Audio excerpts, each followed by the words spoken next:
Welcome to Conspiracy Fact Daily, February 20th. Well, today was an exciting day for the Liberty Movement because we had some marching going on down near the White House. Now, the remarkable thing about that is not only were there people marching, but they were soldiers, they were veterans, they were troops. But they were marching and they were protesting in the name of no war, to stop the wars. And they specifically were marching for Ron Paul for president because he wants to stop the wars and send the troops home and start shutting down our, I believe we're up to 900 military bases across the world.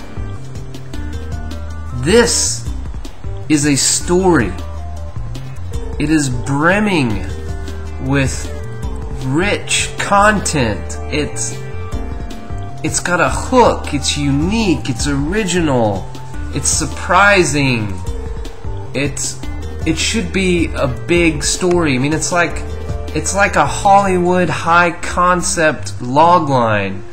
You know, a anti-death penalty advocate gets the death penalty. I mean, that's the kind of crap Hollywood loves and people love to get engaged with and love to talk about and love to see.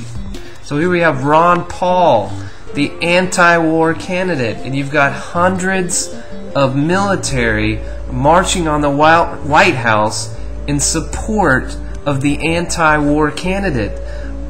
I'm not even sure if this has ever happened in the history of, at least in the past 50 years.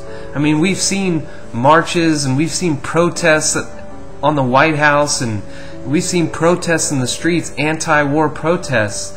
But has it ever been for a Republican candidate?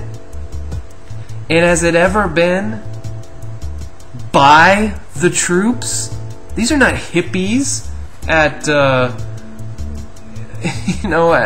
from Woodstock or from Coachella, or these are not like peaceniks or Peace Corps people. These are military, middle class people that are sick and tired of the wars, and this is a story. This can get people to watch the commercials that they're selling. And the mainstream media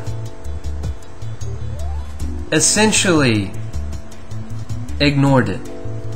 It was covered here and there, but for the most part, it was just a blurb.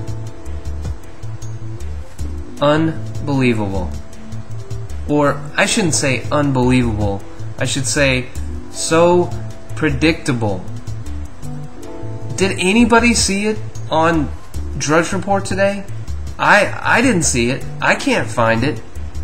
How in the world was that not on the top of the page today? Well, go to my blog, conspiracyfactdaily.blogspot.com.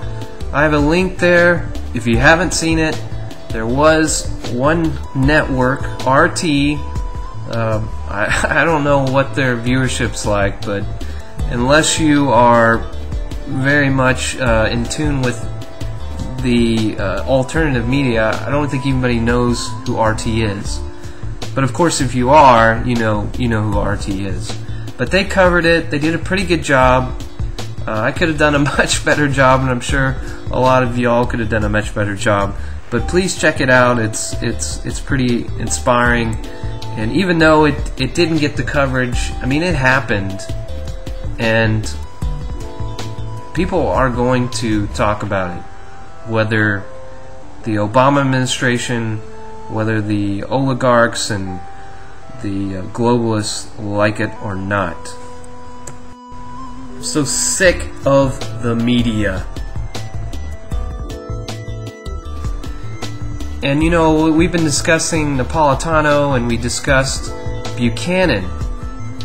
And I was thinking about this weekend and something dawned on me that's pretty controversial to get into. But then it came out today. I think it was Paul Craig Roberts wrote an article today that pretty much summed up exactly what I was thinking. The connection between Glenn Beck, Pat Buchanan, and Napolitano. And again, I'm not a huge fan of Glenn Beck, not a huge fan of Buchanan. I used to be quite a fan of Buchanan because he seemed like the only guy, 10 years or so ago that was telling any truth, besides Ron Paul. Well, let's get to the reasoning on the other side.